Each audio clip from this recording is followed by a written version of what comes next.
सम्मिलित करूंगा। वीरेंद्र सिंह जी हमारे स्टेट हेड भी कार्यक्रम में जुड़ चुके हैं। वीरेंद्र जी, क्या खबरें हैं आपके पास इन 5 राज्यों से, राजस्थान, मध्य प्रदेश, छत्तीसगढ़, तेलंगाना और मिजोरम से? देखिए, जो इसमें 4 बड़े राज्य हैं उसमें खाली एक राज्य रहा मध्य प्रदेश, जहां भाजपा की सरकार है। बाकी 2 में कांग्रेस थी, एक जगह पर टीआरएस थी। मिजोरम एक छोटा स्टेट है, वहां पर सरकार किसकी बनती है ज़्यादा महत्व तो नहीं रखता। लेकिन जो कर्नाटक की जीत के बाद विपक्ष को जो संजीवनी और उत्साह मिला था, उस टेम्पो को बनाए रखने में जो कांग्रेस की भूमिका थी वो अब धीरे धीरे नाकाम साबित हो रही है और वो डाउन हो रहा है। कर्नाटक की जीत के बाद ये मैसेज गया कि बीजेपी को हराया जा सकता है। एक बड़ा गठबंधन बनाया गया इंडिया के नाम पर और बाद में कहा गया कि ये खाली लोकसभा तक सीमित है, विधानसभा में इसकी उपयोगिता नहीं। तो जो एक माहौल बना उसमें कांग्रेस ने खुद ही मट्ठा डाल दिया। जब आप अपने सहयोगियों और साथियों को सम्मान नहीं दे पाएंगे तो ऐसे में बीजेपी को हराना बहुत कठिन काम है। जो राकेश त्रिपाठी बैठे हैं, जो मध्य प्रदेश में बीजेपी खुलेआम हार रही थी, उसने मेकअप कर लिया। 114 रुपये पेट्रोल बेच कर भी आज भाजपा वहाँ सत्ता में दोबारा लौटने की कोशिश कर रही है। त्रिपाठी जी भी काफ़ी मेहनत कर रहे हैं, अच्छा है, उनको ऐसा लग रहा है कि ये लोग, इनकी मेहनत कामयाब होगी। और दूसरा, ब्रजेश जी देखो, नोट बांट के वोट लेने की व्यवस्था बहुत पुरानी है हमारे समाज में, और जिसके पास हमेशा दम दिहाड़ी रहा, पैसा कौड़ी रहा, वो चुनाव मजबूती से लड़ा। चुनाव तो हमेशा संसाधनों का है। तो इस देश में लोकसभा या विधानसभा जो चुनाव होता है, बीजेपी के पास नेताओं की भी फौज है और संसाधनों की भी कमी नहीं है। तो ये चीज़ों को अगर एकजुट रहती कांग्रेस तो ज़्यादा बेहतर मुकाबला कर सकती थी। लेकिन अब देखिए क्या होता है।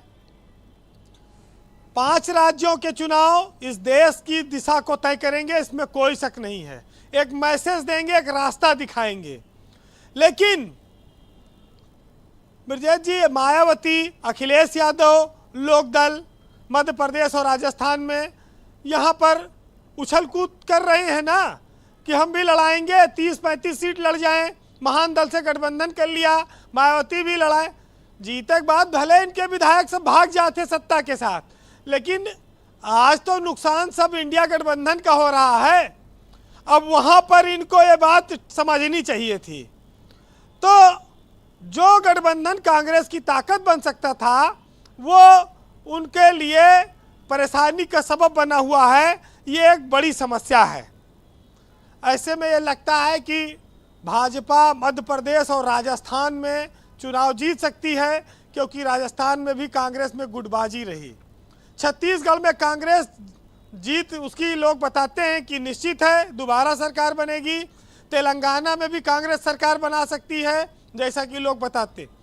अब आगे बात आती है उत्तर प्रदेश की कि जी, उत्तर प्रदेश में कांग्रेस अपने ही साथियों पर वार कर रही है। अपने प्रदेश अध्यक्ष को वो रोकती नहीं है। वो भाजपा से ज़्यादा समाजवादी पार्टी की आलोचना कर रहे हैं। ये चीज़ें बीजेपी के लिए तो बहुत अच्छा है कि आपस में लड़ मरो कट मरो, क्या फ़र्क पड़ता है। तो ये जो निपटने वाली बात है, अगर किसी बड़ी पार्टी से बड़े काम के लिए आपको बहुत सारी छोटी छोटी चीज़ों को त्यागना पड़ता है लड़ने के लिए, तो ये जो रास्ते चल रहे हैं एक दूसरे के लिए जहर भरे, इसको रोकें। अन्यथा ये साफ है कि भाजपा लोकसभा की तैयारी में तो है ही है। अगर वो 2 स्टेट में हिंदी भाषी इसमें जीत लेती है तो भी उसकी तो बड़ी जीत होगी, क्योंकि उसके पास तो एक ही राज्य है। अगर 4 बड़े राज्यों में आप देखें तो ये चुनाव कांग्रेस तो अपने आप बहुत सारी चीज़ों को वहाँ पर फैसले गलत हुए, अपने सहयोगियों को साथ लेकर नहीं चल पाई। आगे उत्तर प्रदेश में अगर ये जीत जाते हैं अच्छे मार्जिन से, तो कांग्रेस का उत्तर प्रदेश में देखिएगा, फिर तो वो शायद कहेगा हम अकेले लड़ेंगे, हमें और दूसरे की ज़रूरत नहीं है। तो बहुत सारी चीज़ें, नेताओं के सलाहकार होते हैं, वो अलग अलग राय देते हैं। लेकिन एक बात आज कहूँगा कि समाजवादी पार्टी ने जब जब गठबंधन किया, लगभग सबसे हर बार नुकसान उसी का हुआ। पर कभी मायावती के साथ, कभी कांग्रेस के साथ। अगर समाजवादी अकेले लड़ी होती तो उससे ज़्यादा बेहतर पोजीशन में रहती। अब ये लोकसभा में आगे देखा जाएगा। बहरहाल एक गठबंधन में रह के दोस्ती का सम्मान न कर पाने पर एक साहित्यकार ने लिखा है, सुनिएगा, कि मोहब्बत में दिखावे की दोस्ती न मिला, अगर गले नहीं मिलता तो हाथ भी ना मिला।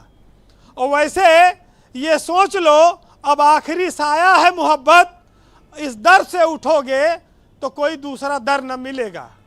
बहुत शुक्रिया वीरेंद्र जी, आपका बहुत बहुत धन्यवाद हमारे साथ